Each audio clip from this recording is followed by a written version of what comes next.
Oh, that's right. Hi, Mike Spence here at the news desk, and welcome. We were having a conversation. My guest today is Nina Machado, and she is the executive director at First 5 Amador, which is an agency that I have never heard of. And so we were just conversing, and the cameras came on, and everybody was ready to go, but we were in the middle of a conversation. We were back at fishing. Yeah, we'll just continue that on throughout. Don't worry, we'll get back to fishing. And but I wanted to welcome you, Nina, to the show. It's the news desk here at TSPN. It's Wednesdays, and we do a little formal type of news. And we like to cover things that are going on in Amador County. And, you know, one of the news items this week has been nationally all over every bit of media are those poor girls out there in Cleveland. Amazing. What an amazing story. It's just, you know, it's another reminder of, you know, love, hope, and faith. We have a show like that here on TSPN that Heather hosts, and I won't take any credit for that. That's her own thing. But that love and hope and faith, it's another thing, you know. Every time we look at the news, it's like, wow, never give up. Right. And, you know, how important are these kids when they're, you know, out there, you know, so vulnerable like that, and to see the situation.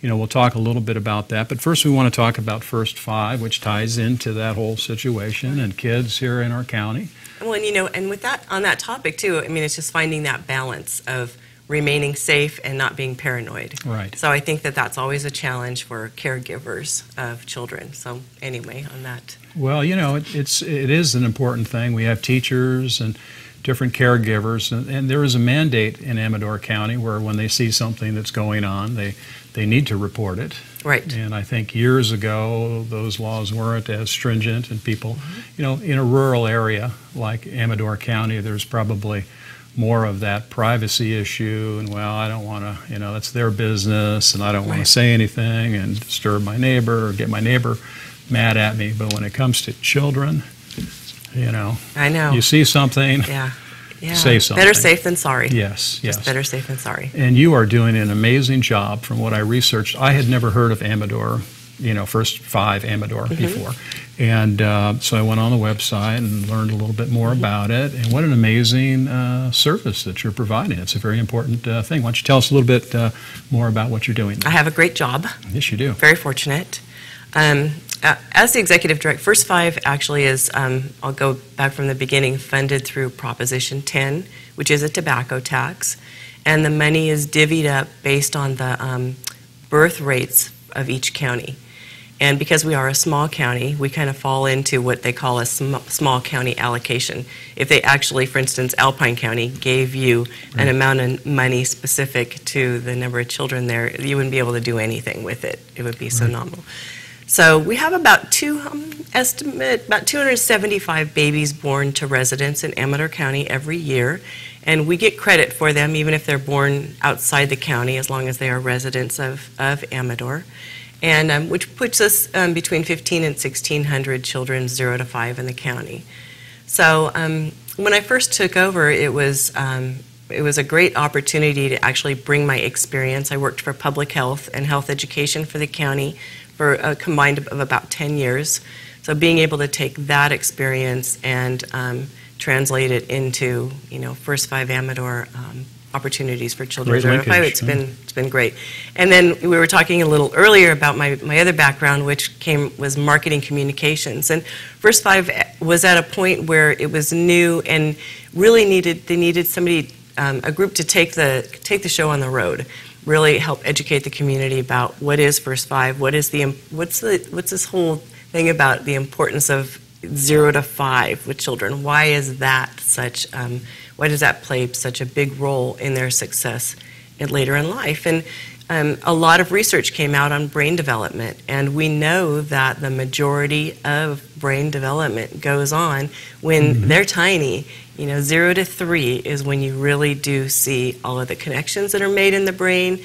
It's all the trimming and pruning, and they talk about all of that with the connections in someone's brain, and that's why it's so important to make sure that the opportunities, the resources are out there for families, and they understand. As well as, like you were mentioning, you know, that just the community at large, just understanding what role you might have in touching the lives of small Well, children it and sure their is. families. You know, I raised a few, and I can tell you, I can attest to the fact that their personalities are exactly the way they were when they were 3 or 4 years of age. Right. They haven't changed a bit, and now they're 20 or 17 or whatever. It's just amazing that how important those years were.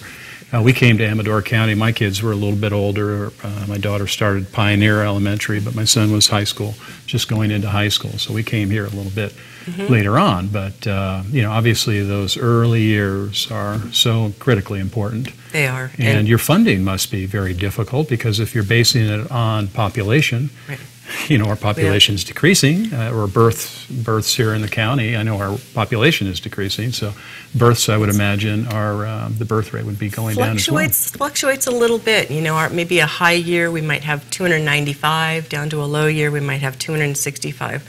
But I think what we are seeing is we are seeing a reduction in the number of children in school, and it could be that families are having a hard time finding employment close to home. Right. And maybe with the economy, having to find, you know, go back to wherever the relatives happen to be, and where they might have another support system. So, you know, some of the things that First Five did when I first started was, and I can't take credit for the initial assessments, community assessments they did to decide where to put the pot of money that they had. But at that time, there was more money. Since then, I mean, just within the last few years, we've lost about $125,000, which for us is huge. We use that for school readiness initiatives in the county. And I mean, with school readiness, you're not just talking a 4-year-old and a 5-year-old. Like we were talking, 0 to 3 is so important. So having early literacy going on, making sure there's a good bond between the parent and the child's in a safe environment. You know, when you're trying to link people with health, making sure that they have health insurance, oral health services, so that when those children who are getting teeth between 0 to 3 don't start school and have dental caries going on, you don't have absenteeism and sick children. So it's all interconnected. It's a really holistic approach we try and take, and now we're having to do it with a significantly smaller pot of money. Yes. Right. Yes. Well, that's with the schools in general throughout all the years. True. I sit on the parent advisory board with, you know, each school has a representative, parent representative, and I sit on that little school advisory board, and we get to see the reports of the population and how it relates to the funding.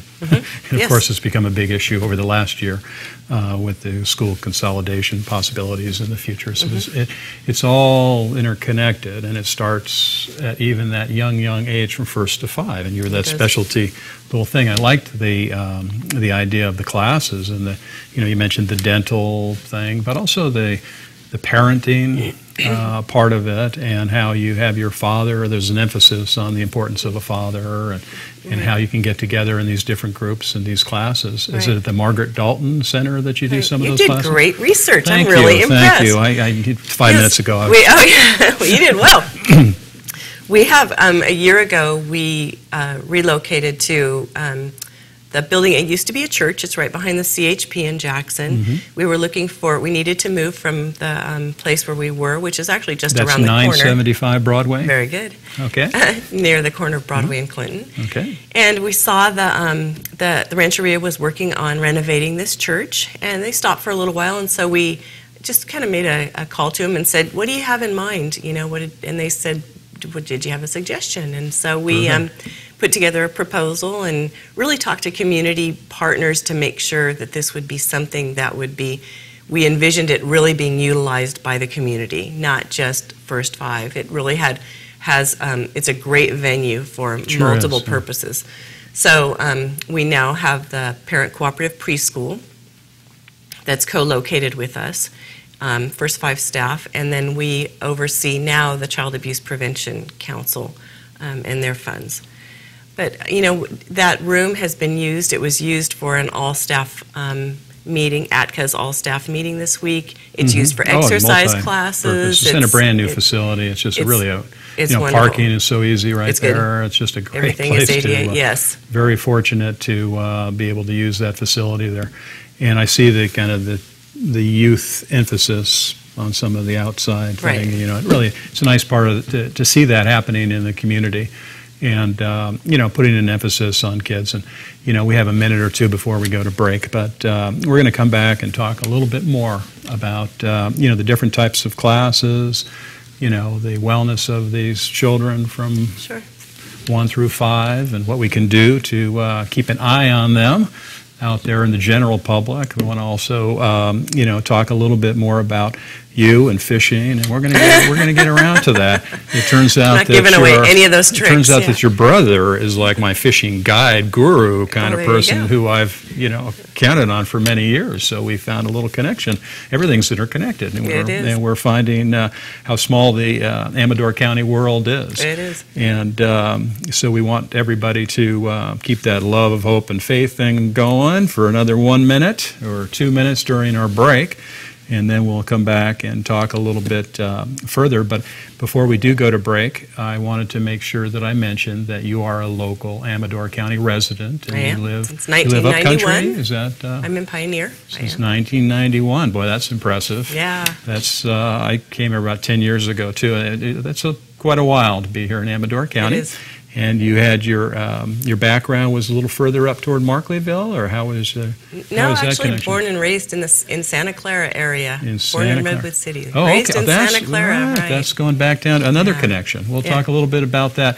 So we'll be back here with Nina Machado, Executive Director of First 5 Amador, in a few minutes. So please stay tuned, and we'll be right back. You're watching Amador County's local television network, TSPN.